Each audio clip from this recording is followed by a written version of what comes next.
Generational Hero back again on the intellectual, intriguing, and international platform known as YouTube. And today we're going to be talking about a different topic. And this topic specifically is special towards my heart since I grew up with it, especially as a Gen Z person that grew up with Daniel Bryan winning the championship at WrestleMania 30 and Roman Reigns winning the Royal Rumble in 2015. I'll never forget that night because of how much vitriol was in the air that night for Roman Reigns' return. It kind of correlates in a little bit to today, but we're gonna talk about wrestling and Monday Night Raw. Now, this is the first time I actually watched the Monday Night Raw in kind of years, because usually I watch clips of it, but I was enticed because hey, The Rock, John Cena, Undertaker's gonna be there, so why not? That also points out that there's a total lack of stars. I feel like the only star that was prevalent was Roman Reigns and Rey Mysterio, and Rey Mysterio was in the crowd. I'll get to that point later, but first and foremost, they start off with a promotional package, and I'm whatever about it. It was just like a history lesson, I guess, and then Triple H comes out acting like Brian Pillman in CyberSlam '96, like with the lights shined on him and the crowd like going crazy. I guess he can't be Brian Pillman, but anyways, sorry, I'm doing this one take. But he says, "Welcome to Monday Night Raw and the Netflix era," which is stupid in my opinion, because literally just in April 2024, WrestleMania, he called it the Paul Levesque era. So now we have two names for it. We have the Paul Levesque era and we have the Netflix era, but I digress. Then they come out with The Rock, and The Rock literally did nothing. And I just remembered that he came out in Bad Blood. Like, I remember seeing that on YouTube, like a clip of it, of The Rock showing up at Bad Blood, and he literally did nothing else ever since then. Like, his existence, like, he literally just showed up for no reason. Like, if the people forgot about that, like, which is crazy to me, but he did show up at Bad Blood. Like, I don't know why he did that. Like, they literally did that for no reason. But okay. Then The Rock comes out and then he cuts a promo about how he's the High Chief and that, and then he looks into like glazing Netflix, and then he looks into the crowd and then he says, "Cody Rhodes, give let Mama Rose know I got a package for her," or something like that, and then which basically kills the Cody Rhodes and The Rock animosity on screen anyway, because when you're watching wrestling, you want to immerse yourself in the universe. That's the whole point of it, even though we all know it's fake. But we want to immerse with the characters. We want to immerse with the storylines and all that stuff that makes wrestling great. And then they just completely pull the rug under us. And then they act like The Rock and Cody Rhodes are friends. And I really don't understand that premise at all. Like that really irritated me seeing that, because it basically made the whole point of WrestleMania and him. The Rock literally laid out Cody Rhodes, and Cody Rhodes is smiling. This this person literally beat you up, and you're smiling. Like, that doesn't make any sense. Like, they're just okay now with no, even that promo too. I just remember that promo right now. Like, that don't break my heart, Cody. Like, what does that still mean? Like, we haven't figured that out. Like, there's so many long term storytelling. Well, the long term storytelling doesn't make any sense right now. Like that, I'm just keeping it real. And then The Rock does his thing and then exits. It was pretty pointless promo. Um, no charisma in it whatsoever, in my opinion, and what he's usually known for, but he didn't have any charisma at all. Like, all he did was just the eyebrow raise. That was pretty much it. And then we go into what I thought should have been the main event, but wrestling now has a weird term of like putting the main event first. I don't know, like to draw more people, I guess, but I think that's a stupid premise. Like, I feel like the undercard should be compelling enough to draw people in, but I digress. Like the cruiserweights in WCW, but I digress. So we have Roman Reigns versus Solo Sikoa in tribal combat once again, and then it's usually the same. It's usually the same tribal combat that goes through, and Paul Heyman looks like a Frenchie, but I digress. So you have tribal combat, like same old, like the Tama Tonga and the Jacob Fatu interfere. It's like a typical Roman Reigns match. Like you see it over and over and over again, and then it kind of gets boring to you. And then after that, after the interferences, then you have Kevin Owens out of nowhere because he hates Roman apparently, and then Cody Rhodes, who doesn't even look like a champion, just goes in there. Well, he has a suit. I'll give him that. He looks nice, but he doesn't even look like a WWE champion.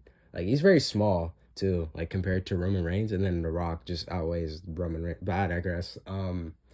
So then you have they battle it out, and then Roman Reigns spears Sikoa, and then he pins him 1, 2, 3. Boom! Roman Reigns is the original tribal chief, and he gets the Ulafala.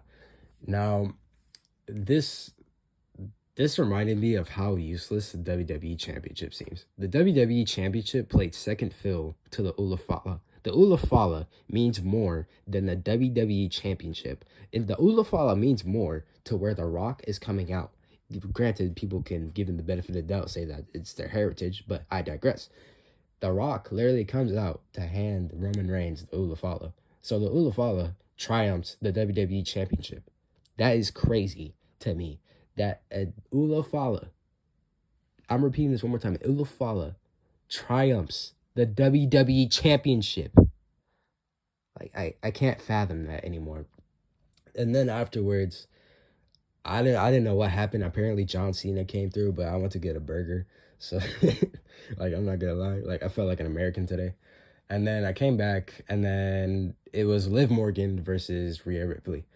And my opinions on this match were it was whatever. Like they did their thing, nice high spots, and then Rhea won the match. And then Dominic tried to give her a hug, which I thought was pretty funny. Like shades of Latino Heat. Best gimmick ever, by the way. Don't anyone question me on that. Latino Heat is the best gimmick ever. But then like Rhea kicks him in the nuts and then gives him the Rhea driver or whatever finisher's called. And then boom, Rhea has a happy ending. But then all of a sudden, the Undertaker out of nowhere comes out, and I was so confused by this. One, I'm not even sure if Rhea and Undertaker have a connection, and two, this is just a reminder that the current wrestling has no stars, and that we have to rely on the past. Literally, the past is what's carrying WWE right now. And that's crazy to say that we should be evolving and not devolving. But hey, it is what it is, I guess. But I can't, some people can't tolerate it. And that is a very true thing. I like sometimes, like, the Undertaker's interference at WrestleMania 40 made no sense to me at the time. Like it was just Avengers Endgame, but in a weird way. Like why was he there? And then I had the same question watching this. Like why was he there? You know what I'm saying? And it just didn't make any sense to me why he would be there and why he would attack, or no, not even attack. He just rode out on his motorcycle. He literally did nothing. And then I don't even think Rhea got on the motorcycle. Like they just talked, and like he literally did nothing. Like like I'm trying to grasp at straws on what he did, but he literally did nothing. Like he was just there to like get a pop. And then Hulk Hogan afterwards came out, or like some. Then Chad Gable had an interview with. I think he's gonna face Rey Mysterio next week, and then the New Day had an confrontation with Gabriel Iglesias. Oh, also, like every time, like every second after a match or a segment, they would pan to celebrities. Like I get it, like 1 or 2 times, like throughout the night, but they did this, I think, over 5 times. And then it kind of gets to a point where we get it. We know that there's people watching, and like I don't understand. And they even had wrestlers in the crowd too. I remember they showed Stephanie McMahon in the crowd. I was like, what? Like she realistically she would not be in the crowd watching an event. Like that like that kind of just brought me out of it a little bit. I'm not even gonna lie. And then this leads me to the next segment, which was Hulk Hogan. He came out with the Real American theme, and people were cheering at first, but then as soon as it was over, they started booing him, and I guess it's understandable, like considering his past and whatnot. But I think it's crazy that the crowd was like the crowd did not like him at all. The crowd in LA, at least, like they wasn't messing with him whatsoever. And hey, all credit to them. I ain't here to judge. So, and then he promotes this beer. He promotes this beer that he's gonna do, and which was interesting. Regardless, a nothing burger of a segment. Then they have the main event, CM Punk versus Seth Rollins. Honestly, I was so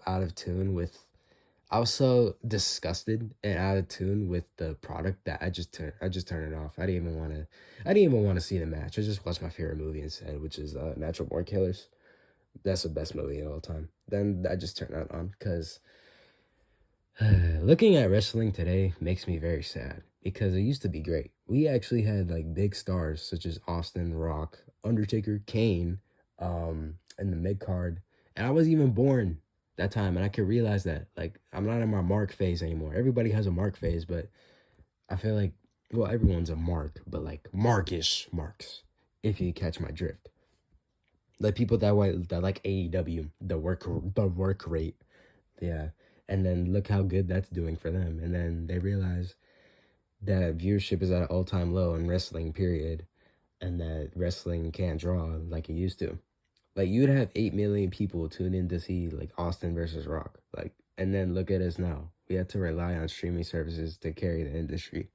I just think it's very sad, but I'm glad I made this video today because I wanted to express my opinions on wrestling in general, and I'm gonna make more wrestling content in the future. So if you did like this video, thank you, and I appreciate your feedback. If you leave any in the comments, that's up to you. And yeah, that's all for today. Generational Hero out.